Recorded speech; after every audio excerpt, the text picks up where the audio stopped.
come on board. We're just waiting for our YouTube. Our YouTube's online here, and it looks like Skype.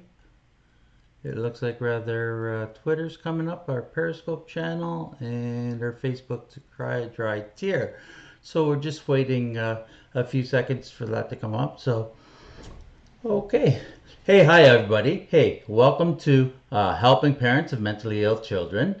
My name's Bill McPhee, and I'm your host for tonight. And basically, I'm coming from Niagara Falls, Ontario, Canada. I live in Fort Erie, which is really around 20 miles from Niagara Falls. But I'm right on I got the skyline of the Buffalo skyline across from the Niagara River and the mouth of Lake Erie, where I'm situated. And it's a beautiful night out there. It was a beautiful day. For those who are just tuning in, my name is Bill McPhee, and I was diagnosed with schizophrenia in 1987. And I was hospitalized 6 different times. I lived in 3 different group homes. I had a suicide attempt, and I spent 5 years dealing with deep, dark depression. And and in 1994, I started a publication called SZ Magazine, and I published that for 23 years. And today I'm retired, semi-retired, and then basically I just promote my book here, To Cry a Dry Tear, Bill McPhee's Journey of Hope and Recovery with Schizophrenia. And I do that, and I do this channel as well. And I'm in the process of, I'm in the process of writing another book called Over the Edge and Back, which is a book about people who have tried to commit suicide, but who love their life today, and working on that. I also, like I said, do this channel, and today we have a great guest. Today we have Raquel Lyons, and Raquel is the content creator behind the blog Recovery to Wellness. She also uses her Twitter account at Recovery Raquel, and to share her journey of living with mental health, mental illness, as she pursues her dreams of becoming an author and an established speaker and presenter. So welcome, Raquel. Thank you very much for coming Hi. on. Can you tell us a little bit about yourself? Yeah, so I'm a 26-year-old. I currently live with my parents. I went to school I went to school for college at UMass Boston.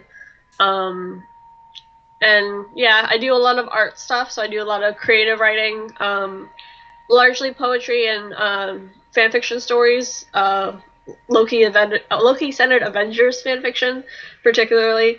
Um, I also do some photography, although I haven't done that in a while.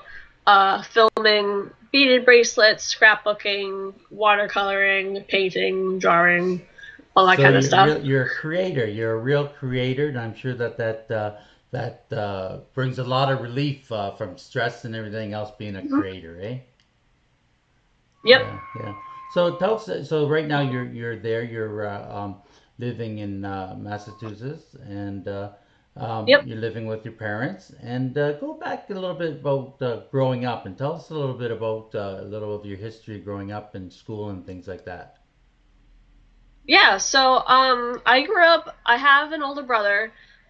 He's about 4 years older than me and 5 years ahead in in schooling and everything.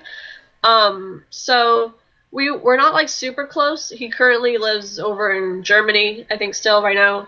Um, but we grew up for me, there wasn't a lot of kids around my neighborhood to play with, so I was kind of lonely for a while. And I would go visit one of our neighbors up the street, an older lady, and I'd talk to her and like I'd have support from her and stuff. And I was really quiet. I got held back when I was in kindergarten because I just didn't talk for like a year, and so like I was very quiet. I liked books, so I read a lot of books. I started getting into creative writing, and that was really Hmm. helpful.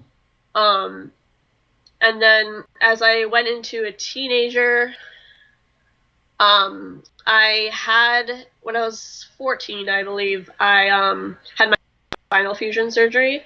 And so I had to deal with that and everything. And then the scoliosis I was living with got worse. So then eventually I kind of resisted all treatment kind of thing. That was my version of teenage rebellion. I kind of just like didn't want to wear the back brace and all that Mhm. kind of stuff. So then I felt really guilty about it and like that kind of thing. And my big thing is like I'm an avoider. So if I don't want to deal with something or I Mhm. can't deal with it, I just pretend it doesn't exist. Mm. Which isn't No, always it's helpful. not. Believe me, it's not. Yeah. And then I had a lot of all or nothing thinking too. So it was like I was either gonna be like I gotta like be fixed and have a straight spine, or I'm not gonna have Mhm. anything. So I wound up getting my second spinal fusion, and that went well. I was kind of like a nervous kid a little bit, but not like I didn't really have any like mental health conditions or Mhm. anything at that time. Um, I spent like 3 years of my high school experience like not completely quiet. I didn't understand how to like talk with people and like get into conversations and everything. So I was probably a little like developmentally socially behind a Right. little bit. Um, and then I graduated and that went well. And then I started at UMass Boston because I was hoping to get away from the people from high Mhm. school. So I went to that school because also the UMass Dartmouth campus is a little depressing. It's just really like old buildings and stuff like that. So I was like, Mhm. nah. I liked the photographic nature of UMass Boston a lot Mhm. more. So I wound up going there. I started at 19, I believe. And at first I was going to be, I was a pre-med student. So I majored in chemistry. Oh. Um, and then I wasn't that good at biology though. I would always get like B's. I never got like higher grades than Mhm. that. Um, but I went through, I just started doing that, and then I think it was something I found some article online that talked about physician suicide, and because I was thinking at the time of becoming a physician, it was almost like a light bulb kind of went Mhm. on, and I was kind of just like, that seems like something I'm destined to do. Mhm. So I kind of started having these intrusive thoughts about, like, I'd always thought about death and everything Mhm. like that and been Mhm. afraid of it. And so I started having more thoughts about death and particularly Mhm. suicide. So that happened for about two So years or so. basic, I so largely, basically, yeah, you go basically, ahead. you're preoccupied with that. Then that thought of Yeah, physician and suicide, it was preoccupied you. yeah. Um, and it was very much something that I was like, I learned later it was a lot of thought action fusion, which is when like I'm having the thought of death or Mhm. harm, and I fuse that as like, oh, it's already like I've acted on it even though I Mhm. haven't, and even though I don't want to. So I had a lot of that for a while. I didn't like act on Mhm. anything. I was just kind of like I didn't know what it was and what it meant and like all that kind of jazz. And I think I had called a hotline at one point, the National Suicide Prevention Mhm. Lifeline, and I didn't like how they kind of, because I think I called because I was procrastinating Mhm. a lot, and they were like, once I said that I was procrastinating, they were like, oh, like, like you're not a real, I kind of see. thing or something. And Raquel, Yeah. can I just stop you there and ask Yeah. you? Did at the time did your parents know that this was going on? Did you have any out signs, or did you kind of keep it all to yourself? I kept it mainly to myself. I think I did. I think I mentioned it to my mom like 6 months later or something like that. Like I didn't really talk a lot about it because even around that time, I started college in 2012. So around those 2 years, we went. My mom and I, because she's originally from Peru, we went to Peru in the summer of 2014, and that was the first time, like around July 2014, that I got my first job, and so I started working and I started doing Mhm. that. And then once I went into the fall semester, that fall 2014, um, the first time I ever went to therapy. Sorry, it's really jumbled, Mhm. but the first time I went to therapy was when I was in college because of the procrastination Mhm. stuff and like the sort of like poor time management. And so I got introduced to it then, and I think I mentioned it to my therapist at one point, but then like the kind of intrusive thoughts and Mhm. stuff. But I was scared, and I thought that maybe it would like I'd get in trouble or like I'd be sent somewhere, things that I Right. didn't know. So I didn't like I never mentioned it again, Mhm. kind of thing. And then I was going to go to the counseling center at my university because of the partially because of the thoughts coming back, but also mainly because I was kind of Mm-hmm. procrastinating. But I was kind of hoping that like maybe they would know like what was going on too with Mm-hmm. that. And it was actually kind of ironic because I at that point I was already taking I had switched my major to psychology, so I was going to go into that Uh-huh. instead. And I was taking my abnormal psych class, and we just learned about Mm-hmm. OCD. And for some reason, it's like because I didn't have any outward compulsions, like I didn't do anything, like I didn't count, I didn't tap, I didn't clean or anything Uh-huh. like that. So I just like didn't realize, even though in the book it said mental compulsions, I just like brushed it Right. off. And I went to the counseling center, I got someone, and then they're like, I talked to them about it, and they're like, oh, okay. And then I think it was like I think they diagnosed me. I think I was with a grad student, and he was like, "Yeah, we looked it over, and like we think you have obsessive compulsive disorder and self harm." Well, at the time it was just suicide Mm-hmm. obsessions, and I was like, "Me? No, like no." Yeah. And then I looked it up online afterward, and then I was like, You're "Oh saying, "Oh, yeah, that's yeah, me, right? That's me." Yeah, that, that's I me." can remember. I remember way back in 1987 when I was on the psych ward, and they had a pamphlet on schizophrenia, right? And I was reading this, and I'm going, "Hey, yeah, yeah, that's me. I think this. I do that. Yeah, that's me. That's me." And I said to my doctor, I said, "Doctor, I think I know what I have."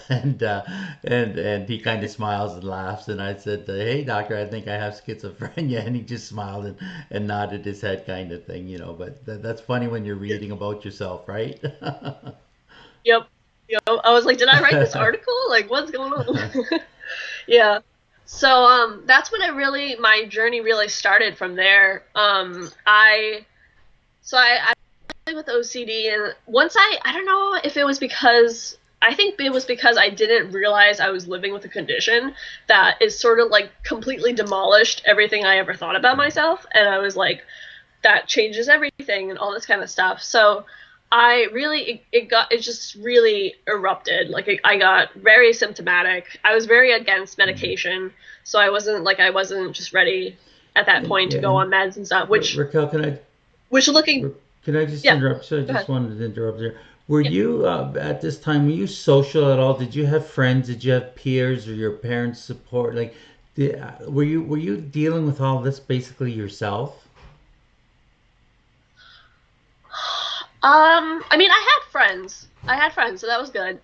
Um, it's kind of funny because the socially developmental Mm-hmm. part of it, I only learned about body language from that like student therapist I had because of so before that I never had been around someone who was so emotionally expressive in a sense, and could never really consciously encode it, which I still struggle Mm-hmm. with.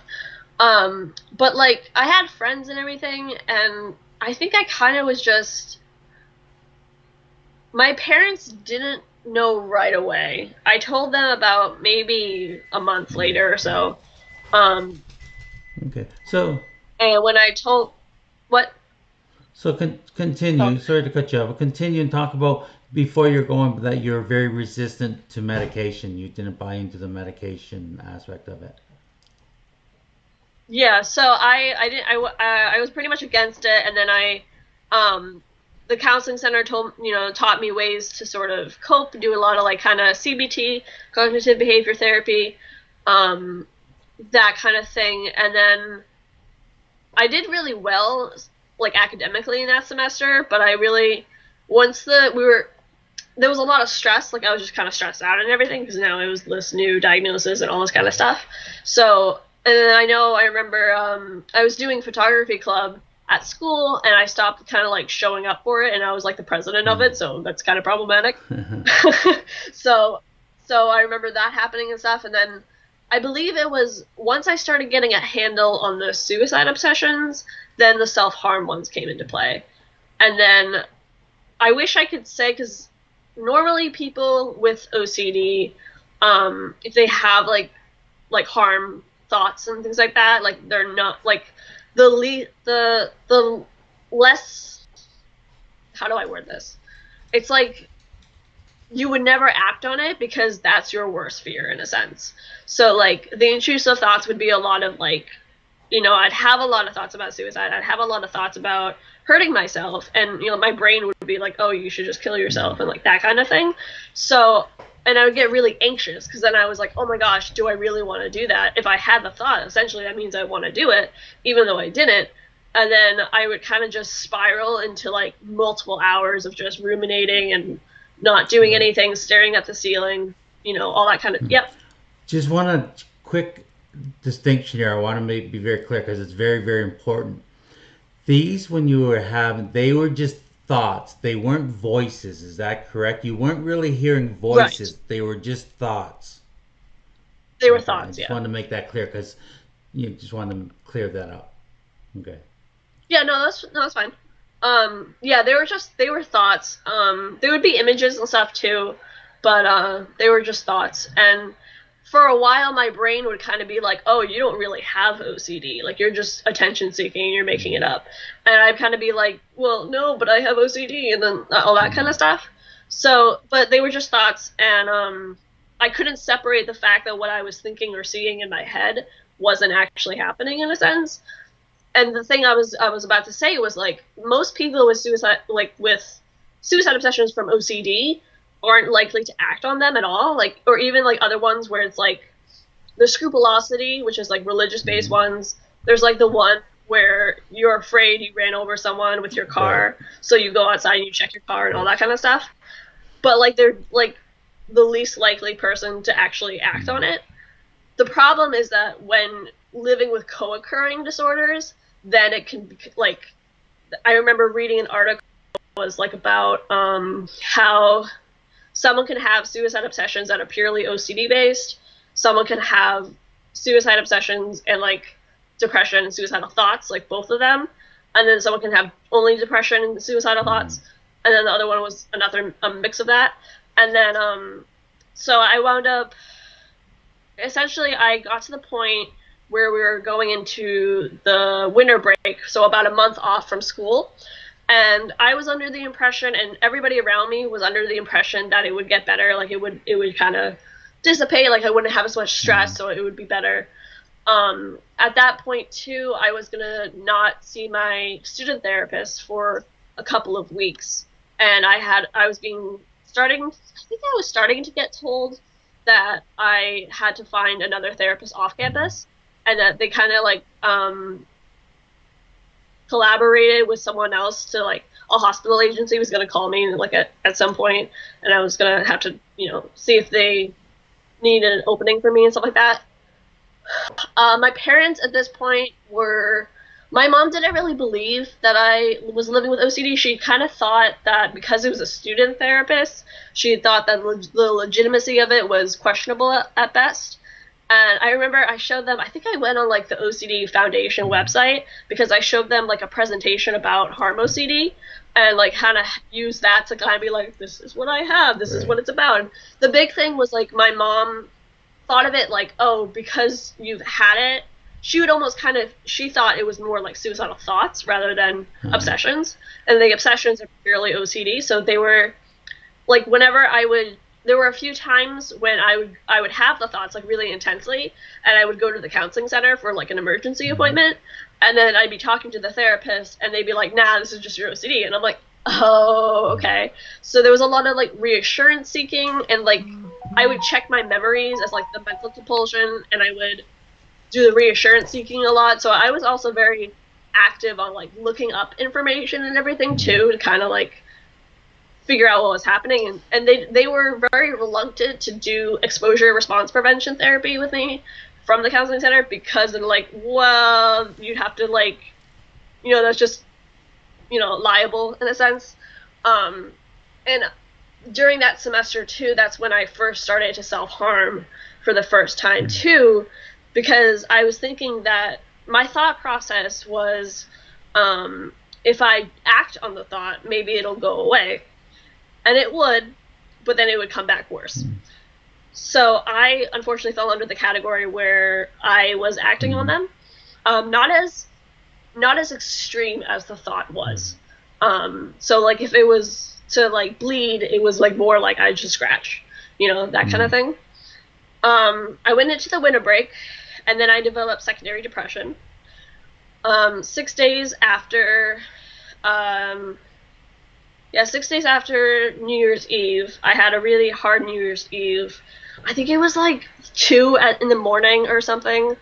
And I remember I was having a lot of really bad urges, and I was gonna call the National Suicide Prevention Mm-hmm. Lifeline, but then I was like, oh, I'm not suicidal, so I can't call Mm. them. So I didn't. And then, but I went into just like, it was the first time I really dealt more with a depression Mm-hmm. kind of thing, just because I was really like, my brain was like, oh, it's never gonna get better. Like, you might as well just Mm-hmm. end it, that kind of thing. Mm-hmm. So, yeah. Just have a Sorry, question. Just want to bring this comment in. You named a lot of different things you were going through, and in psychiatry, yeah. one of the most difficult thing in psychiatrists is finding accurate diagnosis and finding exactly what the problem is and the right diagnosis, and that's just, and unfortunately that's just a trial and error thing and seeing different people. My question to you is, when you were seeing your therapist, like, did you see family doctors and you saw therapists? Were your therapists also psychiatrists, or were they just therapists and then you saw a psychiatrist and then you actually would see your family doctor and things like that? To kind of go a little bit into detail with your treatment team. Yeah, so um I wound up okay, what happened was that I wound up into January I had my first suicide attempt. And like 3 weeks later the semester began.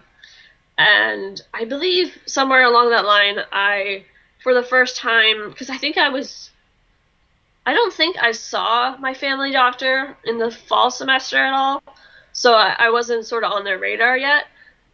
But I had called the counseling center on an emergency thing, and they were like, I had luckily signed the release form so that they could contact my parents, because at that point I was like, yo, I'm at this place, I'm gonna do it, and they're like, go to the hospital, and I was like, that doesn't make sense, I'll kill myself first and then I'll go to the hospital. um so that was like my logic at the time, and so they're like, we're gonna call your parents, and I was like, oh, right, okay, gotta go. So I left, and my parents brought me to the emergency room. I got assessed. They diagnosed me with um, and then I went to my first psychiatric hospital, and that's when I really got used to treatment and everything, because I think I was supposed to see the OCD specialist therapist who in Brookline, and I hadn't met her yet, and I remember the like therapist, maybe the psychiatrist at the hospital I was at, they were like, oh, so you're gonna go to this person afterward once you leave here? And I was like, yeah, I am. And then they're like, do you like her or you like them? And I'm like, I haven't met her yet. They're like, oh, okay. And like, so it was kind of like that. And then I was on the unit. I was still pretty against the girl, because they were like, we want to start you on some meds. And I was like, no, not into that. And then one of the nurses I gave, pulled me aside, like, we'll give you informational sheet and like to that of like what you would be on, what are your concerns about on that. And they it was interesting because I remember clearly, I do remember the nurse, well, you you know not being found up here in the hospital, so you try the meds and you don't feel better and you don't wind up in a hospital again. And I was like, yeah, that makes sense. I tried to do it myself and it didn't really work out that well for me. So I wound up starting with antidepressant, and then I went back to my doctor, because at first I was having the nurse practitioner from my doctor's office prescribe me the medication.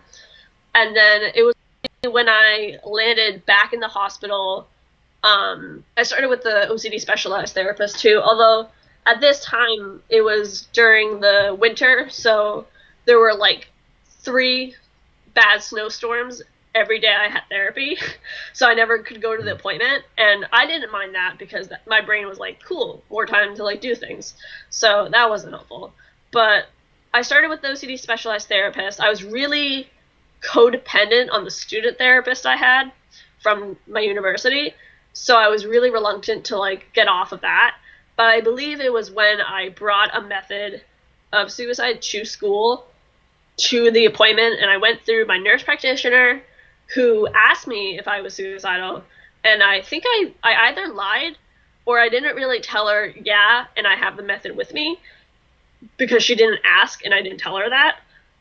And then my like insurance company had like a case manager thing, so they called me, and I think I made like a joke about it, where they were like, oh, well, what are you going to do for like your safety plan? And I listed off everything, and then they were like, okay. And then I was like, I think I said something along the lines of like, well, I'll just go kill myself, but that's not what the answer you want to hear. And they were like, they was just really quiet for a second, and then I was like, just kidding, like I'm gonna do my safety plan, but I wasn't. And then I wound up going into the therapy appointment with the student therapist, and I told him kind of what was going on, and he was like, okay, I need to like go tell someone.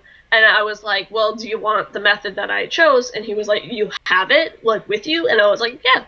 And he was like, okay. And then like he like left, and like the other therapist came in, and they were like, okay, we're gonna send you to the hospital. And I was like, oh no, I don't want to go there. And I was like, okay, no, I lied, I'm pretending like it didn't, so I tried to back out of it, and I was backpedaling. And then like I went to the hospital again, and then it was that time that I was in the hospital that I came out with a psychiatrist. And I went to go see the psychiatrist. I still see him until today. He's a very good psychiatrist. I really like him a lot. I named him Bill. It's like my name for him. But I started getting more serious about recovering, and I started to kind of, little by little, everything kind of came together, and I was really starting to be like, okay, I need to like, make better choices, healthier choices, things to that effect. So I finished that spring semester. I think it was my OCD specialized therapist. She was actually, for a while, when I was trying different meds and trying different dosages and things like that, she was concerned for how like fixated and how much struggling I was doing. So she was always one who was like, I think you might need ECT, the electroconvulsive therapy. But I was like, nah, like that's too intense. Like I haven't tried like all the different meds out there, like that kind of thing. And then she was saying she was gonna recommend me to go to the OCD specialized institute in Belmont, and I think I found out that there was like a 3-month wait list. So I got really, again, like all or nothing about it. So I was really struggling for a while. I wound up back in the hospital. I got back out of the hospital in September, I believe, or maybe October 2015. I went into the OCDI, it's not a locked unit. It's more like, it's just that kind of you're in a program in a sense, and I had about like 3 hours of exposure response prevention treatment in the morning and 3 hours of it in the afternoon. And then it would be like, there would be other like on like SMART goals and like other, like actually a lot of dialectical behavior therapy as well. And I stayed there for about 5 weeks. I could go out like off grounds and everything too. And that really, really helped. I started to feel a lot better. I started to do a lot better. My parents, we had family therapy there, so they got to kind of like talk to them and kind of ease my mom's fears and sort of be like, help me to differentiate between when it was an OCD thought versus more of a Right. depressive Right. ideation thought. So, Um, so Raquel, how old were you when this was happening? How old are you now? Not now today, but when you were going through what you were just describing. How old were you then? I was 22 when I was at the Okay. OCDI. My symptoms technically started at Uh-huh. 19, and then I was diagnosed when I was Okay. 21, and then at 22 I was in the Okay. OCDI. And then so I did really well there. I left. Um, I went back into the semester. I believe I was taking some kind of psych course, and the other thing I do remember now too is like that semester when I was first diagnosed, I had seen my first National Alliance on Mental Illness Mm-hmm. presentation about like people living with mental Mm-hmm. health conditions and their struggles and how they Mm-hmm. got through it. So that always kind of like left something in the back of my mind is like I wrote like a sticky note and I was like purpose and like I was like trying to Okay. figure it out. So in March 2016 I reached out and I was like, hey, like I really want to like get trained and like do that. So that's when I started my advocacy I see. journey. So, yep. So it all Good. came So together. let's yeah. So And let's jump to your life today then. Let's talk about the present at the present time. I know that you are constantly you're trying to help people and things like that, and you're working kind of in the field, right? Tell us a little bit about your job. I find it fascinating when people who have serious mental illness are working because I know how hard it is. I mean, I published a magazine for 23 years, and dealing with a severe mental illness wasn't very easy. And I really envy a lot of people who can work, and I have a lot of respect for them. And you're one of the people who are fortunate enough to have a job, correct? yeah. So yeah, I did. I started with the advocacy with NAMI. So I've been doing that since about March 2016, the Inner Own Voice presentations. Then I was trained for their peer-to-peer mentor, and um, it's just like sharing my story in like a formulated fashion. I had that ice cream shop job, the first job I had, for about 6 months, and then I went into the NAMI stuff, and then I was briefly at another job that didn't work out, and then I was at over this past summer I was over at another job that also Mm-hmm. didn't work out, and then in about October of last year I started at the job I'm currently at, and I've been there almost 9 months, which is longest time for me ever. Mm-hmm. So that's great. And then I have been there, and I call it Amaryllis is the pseudonym I give for it. And it's essentially I work a couple days a week at a trauma-informed youth program, residential kind of thing. I work with kids from like 4 to 12. Um, and then yeah, I mean that's going pretty well. I'm trying to work. I still have to work on my confidence because I don't have a lot of experience working with children and Mm-hmm. stuff like that. And but it's good. It's good, and my coworkers especially are really great. So I'm really That's lucky on good. that end. So Raquel, for our parents that are helping parents of mentally ill children, what are some of the tips? What are some of the things you'd like to tell parents? What would you like parents to know of mentally ill children? Um,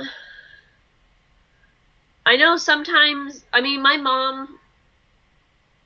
I would say, like finding out what the child needs. So like, first safety is number one, and then once that's kind of taken care of, then there is like figuring out how much like what would help them in a sense. And I always found when people asked me what they could do to help was helpful, even if I didn't always know what they could do to Mm-hmm. help me.